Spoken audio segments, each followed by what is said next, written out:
Detective Jack Sullivan had spent the last 35 years in the NYPD, a man known for his tireless dedication and integrity.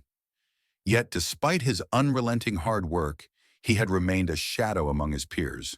His efforts were stolen, his credits taken by higher-ups who sat in cushy chairs while he toiled in the field. Every big case he cracked was credited to someone else, and every commendation was given to another officer who had done nothing but sign a paper. Humiliation was a constant companion, but he endured it, waiting for one chance to prove his worth. That chance came 6 months before his retirement.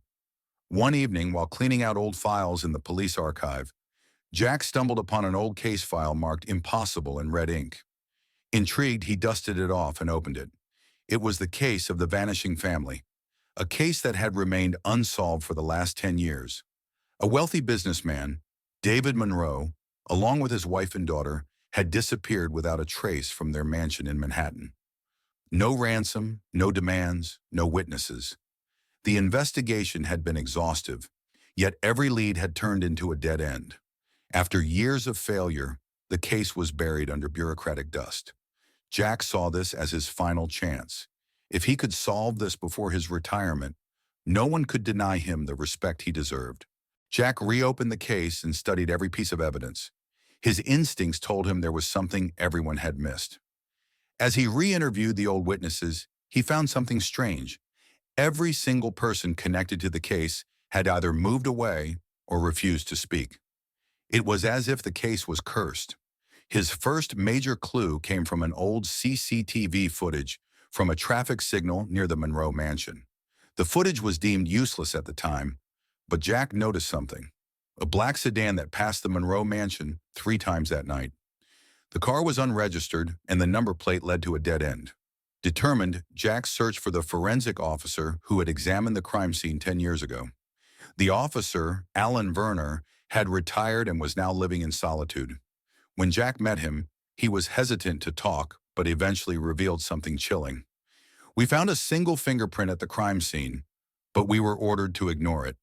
Jack's blood boiled. Ordered? By whom? Alan refused to say more, clearly terrified. Jack realized someone powerful had buried this case. But who? And why? As Jack dug deeper, he found that his investigation was being sabotaged.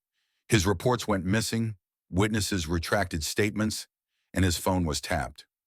Someone high up didn't want him to uncover the truth. Then one night, his house was ransacked. Files were stolen, and a message was left behind. Drop the case or face the consequences. But Jack was past caring. He was too close. A breakthrough came when he traced the black sedan to an abandoned warehouse. What he found there was horrifying. Old bloodstains, pieces of burnt fabric, and a rusted locket with the initials SM. The initials matched Sophia Monroe, the missing daughter. But something wasn't right. The bloodstains were old, but the dust disturbance in the warehouse was fresh. Someone had been here recently. Jack pushed further and discovered something even more disturbing. The Monroes might not be dead. A forensic re-examination of the old evidence revealed that the bloodstains weren't human, but animal blood, possibly planted to mislead investigators. Jack then received an anonymous tip, an address in New Jersey. When he got there, he found an elderly woman who had once been the Monroes' housekeeper. She broke down and confessed, "They took them, but they're not dead. Someone powerful is keeping them hidden." The trail led to an underground facility in upstate New York, owned by a shell company linked to Commissioner Victor Kane. Jack infiltrated the facility and found something shocking. Sophia Monroe was alive, held captive in a psychiatric ward under a false name.